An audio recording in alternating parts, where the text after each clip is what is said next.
इस वीडियो को करें लाइक और ऐसी कहानियों को सुनने के लिए हमारे चैनल को करें सब्सक्राइब और साथ ही में बेल आइकन को दबाकर ऑल के ऑप्शन पर क्लिक करना मत भूलिएगा। दोस्तों, कैसे हो आप सभी? आशा करते हैं कि अच्छे ही होंगे। आज की कहानी एक सच्ची दास्तां पर आधारित है। रेनू अपनी माता के साथ और अपने 2 भाइयों के साथ रहती थी। घर में उनके कुंवारे चाचा रहते थे जिनकी अभी तक शादी नहीं हुई थी। चाचा और रेनू की माता ये बीच में काफी अच्छा रिश्ता था। इसी वजह से चाचा अभी भी उनके साथ ही रह रहे थे, लेकिन रेनू को अपने चाचा का स्वभाव अच्छा नहीं लगता था। वह उनसे दूर ही रहना पसंद करती थी, ज्यादा बातचीत भी नहीं करती थी। रेनू के पिता की बात की जाए तो रेनू के पिता रेनू की माता को छोड़कर कई साल पहले ही जा चुके थे और अब वे कहाँ हैं, कहाँ रहते हैं, किसी को कोई खबर ही नहीं।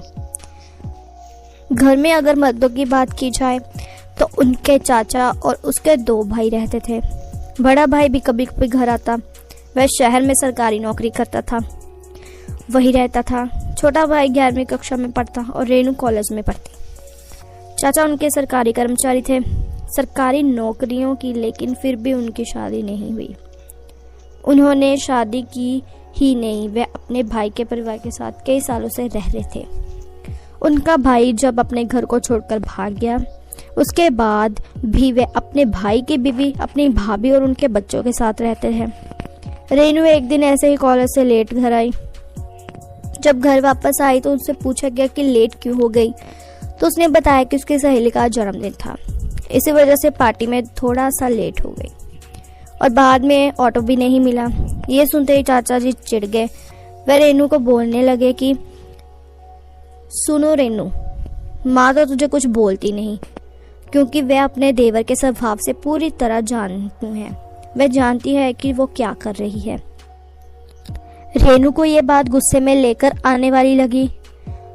वह अपने चाचा से नफरत करने लगी। उसके चाचा भी शायद जानबूझकर रेनू को छेड़ते।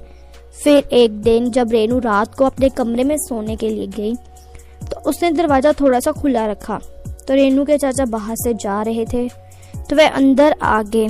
कमरे में उसमें लाइट बंद थी। रेनू अपने मोबाइल चला रही थी तो उसके चाचा जल्दी से बिस्तर के पास गए और उन्होंने मोबाइल रेनू से पकड़ लिया और बोले कि तुम इस समय किससे बात कर रही हो? इतना टाइम हो चुका है, तुम्हें सोने का नहीं पता? उस दिन रेनू इतना घबरा गई कि वह जोर से चिल्लाने लगी। उसकी माँ कमरे में दौड़ी चली आई और उसके चाचा ने भी बोला, देखो भाभी, इस समय भी मोबाइल चला रही है, जबकि रात के 12 बज गए हैं। इन बच्चों को ना तो सोने का समय है ना ही उठने का, सारा दिन बस इस डिब्बे को ही चलाते रहते हैं। अगले दिन सुबह रेनू अपनी माँ से बात करती जब वह कॉलेज के लिए अपना टिफिन पैक कर रही थी। रेनू हंसते हुए अपनी माँ से बात करती। वह कह रही थी कि हे भगवान, प्लीज मेरे चाचा की शादी करा दो और यहाँ से उन्हें भेज दो। तो उसकी माँ उसे चिढ़ती हुई कहती, अब तो तुम्हारी शादी की उम्र हो चुकी है, अब चाचा की शादी किससे होगी और कौन करेगा? इनसे शादी दोनों मुस्कुराने लगे। रेनू के भाई दोनों ही चाचा से काफी अच्छी तरह प्यार करते थे।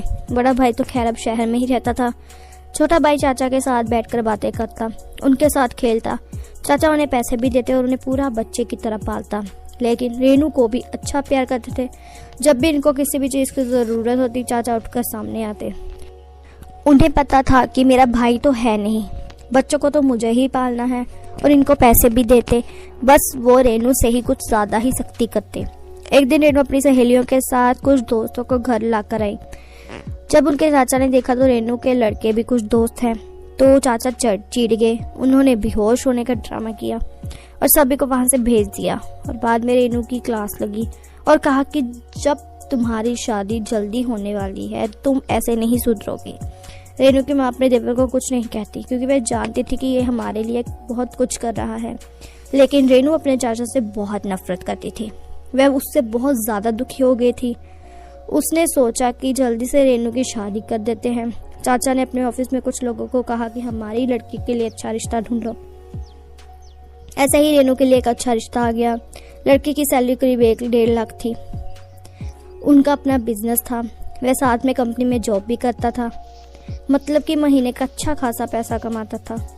वैसे उस लड़का का कहना तो सही नहीं होगा, क्योंकि उसकी उम्र करीब 45 साल की होगी। औरों की उम्र मात्र 22 साल की थी। जब उसके चाचा को इस रिश्ते के बारे में पता चला तो थोड़ा जल्दी से मान गए। उन्होंने नहीं पूछा कि रेनू क्या कहेगी। उसकी माँ के कहे कि आकर उन्होंने रेनू की माँ को कहा कि तैयारियां करो, जल्दी घर में शादी होने वाली है। सभी को लगा कि चाचा की शादी होगी। चाचा की शादी के लिए मान गए और सभी जान भी हुए कि चाचा की उस उम्र में उनसे कौन शादी करेगा। लेकिन उन्होंने कहा कि रेनू को कल लड़के वाला देखने आ रहे हैं। लड़का महीने का 1-1.5 लाख रुपया कमाता है, लेकिन उसकी उम्र थोड़ी सी ज़्यादा है। रेनू ने भी कुछ नहीं कहा, क्योंकि वह भी अपने घर वालों की मर्जी से शादी करना चाहती थी। लेकिन जब लड़का आया तो उसे देखा कि लड़के के सिर पर बाल ही नहीं थे। वह 45 साल का इंसान था। वह देख रेनू की हंसी भी आ जाती और साथ में गुस्सा भी आ रहा था। उसकी माँ भी थोड़ी सी चिढ़ गई और उन्होंने कहा कि हम शादी के बारे में कुछ समय बाद आपको फ़ोन कर बताएंगे। बाद में उन्होंने शादी के लिए मना कर दिया, लेकिन चाचा के साथ उसकी माँ की भी लड़ाई हो गई।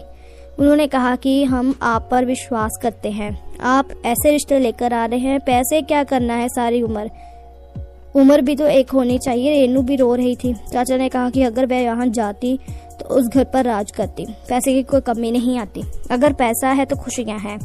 अगर देखा जाए तो चाचा एक बड़े पुरुष की तरह सोच रहे थे। उन्हें पता था कि अगर पैसा नहीं तो जिंदगी में बहुत कठिनाइयाँ होंगी। लेकिन रेनू उम्र ये भी सोच रही थी, उसे पैसे से ज़्यादा लोगों के बीच अपनी खूबसूरती दिखानी थी और अपने पति के साथ अच्छा दिखना था। बाद में चाचा को 2 से 3 दिन तक घर से किसी ने अच्छी तरह से बुलाया नहीं। रेनू ने अपने भाई विशाल ने ही चाचा को ताश खेलने के लिए बुलाया। वह बस ऐसे ही मजे के लिए पत्ते खेलते। चाचा बाद में दुखी हुआ। रात को कहने लगा। अपने रूम में सो रही थी रेनू, वहां पर जाकर उसके कमरे में आ गए और उसके पैर पकड़ के लिए और अपने आप को मारने लगे और कहा कि चाचा आपने पैर क्यों पकड़ रखे हैं। चाचा बोले कि मुझे माफ़ कर दो, मेरे से एक बहुत बड़ी गलती हो गई। मैं पुरानी सोच रखने वाला आदमी हूँ। समाज में मुझे कुछ ज़्यादा जानकारी नहीं है। मुझे जो सही लगता है मैं वो करता हूँ। लेकिन ऐसा हर बार नहीं होता, कई बार वही होता है जो हम सोच भी नहीं सकते। बाद में वे बैठे बातें करने लगे। रात के 1 बजे से तीनों की माँ भी वहाँ पर आ गई। वो बाहर पानी लेने आती तो देखा कि वह रूम में आकर ये सभी बातें कर रहे हैं। रेनू की माँ रात को 2 बजे चाय बनाने लगी और सभी दुखों को दूर कर लिया। अब वह सभी खुशी खुशी अपनी ज़िंदगी जीने लगे और चाचा भी अब काफ़ी अच्छा नए ज़माने की सोच रखने लगे। बच्चों को पूरी छूट देते और बाद में 3 साल बाद दोनों की शादी एक जाने माने खिलाड़ी से हो जाती, जो कि लोकल लेवल पर क्रिकेट खेल रहा था। हालांकि वह रणजी ट्रॉफी इंडिया टीम में तो नहीं था, लेकिन अच्छा खिलाड़ी था। तो दोस्तों, आज की कहानी में बस इतना ही। मिलते हैं एक नई वीडियो के साथ। अब तक के लिए धन्यवाद।